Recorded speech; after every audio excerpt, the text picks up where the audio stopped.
নমস্কার বন্ধুরা, অর্পিতা স্পিরিচুয়াল চ্যানেলে আপনাদের সবাইকে স্বাগত। বন্ধুরা, আপনারা জানেন কি ভগবান শিবের মাথায় চাঁদ থাকে কেন এবং তার গলাতে সাপ কেন থাকে? তাহলে আজকে চলুন আপনাদের জানিয়ে দিই যে ভগবান শিবের মাথায় চাঁদ থাকার অর্থ কী এবং তার গলায় সাপ বা কেনই থাকে। দেবাদিদেব মহাদেব, যাকে বিশ্ব ব্রহ্মাণ্ডের সংহারকর্তা বলা হয়, তার পরনে থাকে বাঘের ছাল, মাথায় থাকে গঙ্গা ও অর্ধচন্দ্র এবং হাতে থাকে ত্রিশূল ও ত্রিশূলে জড়ানো ডমরু, ত্রিনয়ন এবং রুদ্রাক্ষ। কিন্তু কেন দেবাদিদেব এমন রূপ ধারণ করেছিলেন তা বলা আছে শিব পুরাণে। তার এমন রূপের অর্থটাই বা কী?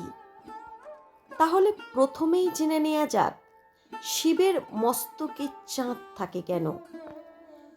মহাদেবের মাথায় কিভাবে স্থান পেল অর্ধচন্দ্র, এই নিয়ে বিভিন্ন পুরাণে বিভিন্ন মতামত প্রচলিত রয়েছে। পৌরাণিক কাহিনী অনুসারে ব্রহ্মাপুত্র প্রজাপতি দক্ষের মোট 60টি কন্যা সন্তান ছিল। তার কন্যা সন্তানগুলির মধ্যে তিনি 27 জন কন্যার সাথে বিবাহ দিয়েছিলেন চন্দ্রদেবকে। চন্দ্রদেব 27 জন কন্যাকে বিবাহ করলেও তাদের মধ্যে তার কাছে সবচেয়ে প্রিয় ছিল রোহিণী, যার ফলে রোহিণীকে ব্রহ্মপুত্র প্রজাপতি দক্ষের বাকি কন্যারা ঈর্ষা করতে থাকেন। একদিন তারা একত্রিত হয়ে দুঃখ প্রকাশ করেন তার পিতা দক্ষের কাছে। তারা বলেন যে তাদের সাথে চন্দ্রদেব ভালো ব্যবহার করেন না।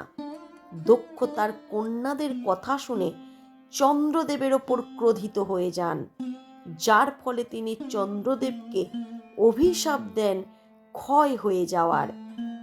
এই অভিশাপ থেকে মুক্তি পাওয়ার জন্য তখন চন্দ্রদেব মহাদেবের কঠোর তপস্যা শুরু করেন। মহাদেব চন্দ্রদেবের তপস্যায় প্রসন্ন হয়ে তাকে অভিশাপ থেকে মুক্তির আশীর্বাদ দেন এবং তাকে নিজের মস্তকে ধারণ করেন। অন্য আরেকটি কাহিনী অনুযায়ী যখন সমুদ্র মন্থন হয়েছিল, সেই সময় অমৃতের সাথে উঠে এসেছিল বিষ, আর বিশ্ব ব্রহ্মাণ্ডকে বাঁচানোর জন্য সেই বিষ মহাদেব নিজের কণ্ঠে ধারণ করেছিলেন। নিজের কণ্ঠে নীল বিষ ধারণ করেছিলেন বলেই তার অপর নাম হলো নীলকণ্ঠ। এই তীব্র বিষের প্রভাবে মহাদেবের শরীরের তাপমাত্রা ভীষণভাবে বেড়ে যায়। সেই সময় তাপ হ্রাস করতেই মহাদেব তার মাথায় ধারণ করেছিলেন চন্দ্রকে। জটায় স্থান পেলেন গঙ্গা রাজা ভগীরথ। নিজের পূর্বপুরুষদের আত্মার শান্তির জন্য ভগবান ব্রহ্মা এবং ভগবান বিষ্ণুর পরামর্শ অনুযায়ী দেবী গঙ্গার তপস্যা করেন। ভগীরথের এই তপস্যায় তুষ্ট হয়ে দেবী গঙ্গা তাকে দর্শন দিলে দেবী গঙ্গাকে পৃথিবীতে নেমে আসার জন্য তিনি প্রার্থনা করেন। তখন গঙ্গা দেবী তার সাথে প্রস্থান করতে রাজি হন, তবে জানান যে পৃথিবীতে অবতরিত হলে তার প্রচণ্ড স্রোত এই পৃথিবী সহ্য করতে পারবে না।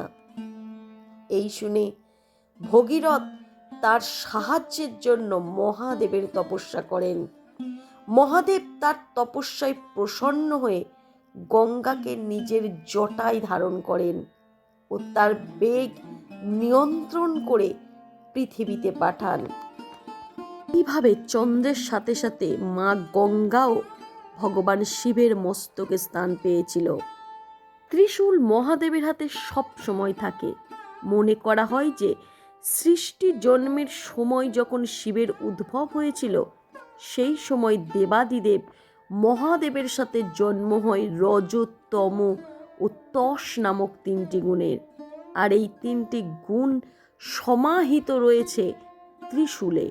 মনে করা হয় ত্রিশূলের 3টি অংশ হল জন্ম, পালন ও মৃত্যুর সূচক হিসাবে। এবার আলোচনা করব তার গলায় সাপ কেন। সমুদ্র মন্থনের সময় দড়ি হিসাবে ব্যবহার করা হয়েছিল নাগরাজ বাসুকীকে। নাগরাজ বাসুকী ছিলেন শিবের পরম ভক্ত। একদিকে দেবতা, অন্যদিকে অসুররা বাসুকীর নাককে ধরে সমুদ্র মন্থন করে, যার ফলে ক্ষত বিক্ষত হয়ে যান বাসুকী নাগ। নাগরাজ বাসুকীর ভক্তিতে দেবাদিদেব মহাদেব প্রসন্ন হয়ে তাকে নিজের গলায় ধারণ করার প্রতিশ্রুতি দেন। এবার আলোচনা করব তিনি বাঘের ছাল পরেন কেন।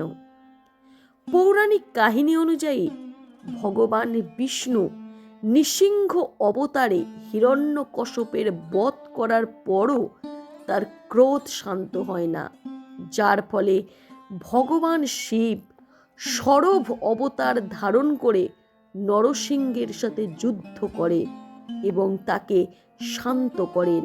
এরপর এই অবতার শরীর ত্যাগ করার সময় তার চামড়াকে আসন হিসাবে গ্রহণ করার আবেদন করেন। তারপর থেকেই দেবাদিদেব মহাদেব বাঘের ছালের ওপর অধিষ্ঠিত, এমনকি তিনি এই ছালই পরিধান করেন। মহাদেবের এই বাঘের চামড়া পরিধান করার পিছনে প্রচলিত রয়েছে অন্য আরেকটি পৌরাণিক কাহিনী। সেই কাহিনী অনুযায়ী মহাদেব একবার হাঁটতে হাঁটতে একটি বনে গিয়েছিলেন এবং সেই বনেই বসবাস করতেন কয়েকজন ঋষি তাদের পরিবার সহকারে। শিব ওই বনের মধ্যেই জঙ্গলে ঘোরাফেরা করছিলেন, কিন্তু তার পরনে কোনো পোশাক ছিল না। আর শিবের রূপ পুরুষালী চেহারা দেখে সেখানকার ঋষিদের স্ত্রীরা মুগ্ধ হয়ে পড়েন এবং শিবের সুন্দর চেহারার প্রতি দুর্বল এবং আকৃষ্ট হয়ে পড়েছিলেন ঋষিদের স্ত্রীরা। এটি জেনে ঋষিরা ক্রুদ্ধ হয়ে যান এবং তারা শিবকে মেরে ফেলার পরিকল্পনা করেন। তাদের পরিকল্পনা অনুসারে ওই বনের ঋষিরা মহাদেব শিবের ভ্রমণের পথে একটা বড় গর্ত খুঁড়লেন এবং তাতে একটি বাঘও ছেড়ে রাখলেন। তারপর মহাদেব ওই গর্তের মধ্যে পড়ে যান। তারপর মহাদেব ওই গর্তে থাকা বাঘকে হত্যা করে তার চর্ম পরিধান করেন, আর তখন থেকেই তিনি কেবলমাত্র বাঘের ছাল পরে থাকেন। এই সব দেখে ঋষিরা বুঝতে পারেন তিনি হলেন দেবাদিদেব মহাদেব এবং ঋষিরা তার কাছে ক্ষমা প্রার্থনা করা হয়। বলা হয় যে এরপর থেকে দেবাদিদেবের মহাদেবের পরনে থাকে বাঘের ছাল এবং এই বাঘের ছাল হলো শক্তির প্রতীক। এবার আলোচনা করব তার হস্তে ডমরু থাকে কেন, ডমরু এলো কোথা থেকে। সৃষ্টির সূচনাকালে যখন সরস্বতী উৎপন্ন হয় তখন জন্ম হয়েছিল বিনাশ্বরের সৃষ্টিধ্বনিরা। তবে এই সুর ও সঙ্গীত ছাড়া ছিল এই ধ্বনি। ওই সময় নিত্যরত মহাদেব 14 বার ডমরু বাজান। এই ধ্বনি দিয়ে ব্যাকরণ এবং সঙ্গীতের ছন্দ, তালের ছন্দের জন্ম হয়, আর এইভাবে উৎপত্তি হয় শিবের ডমরুর।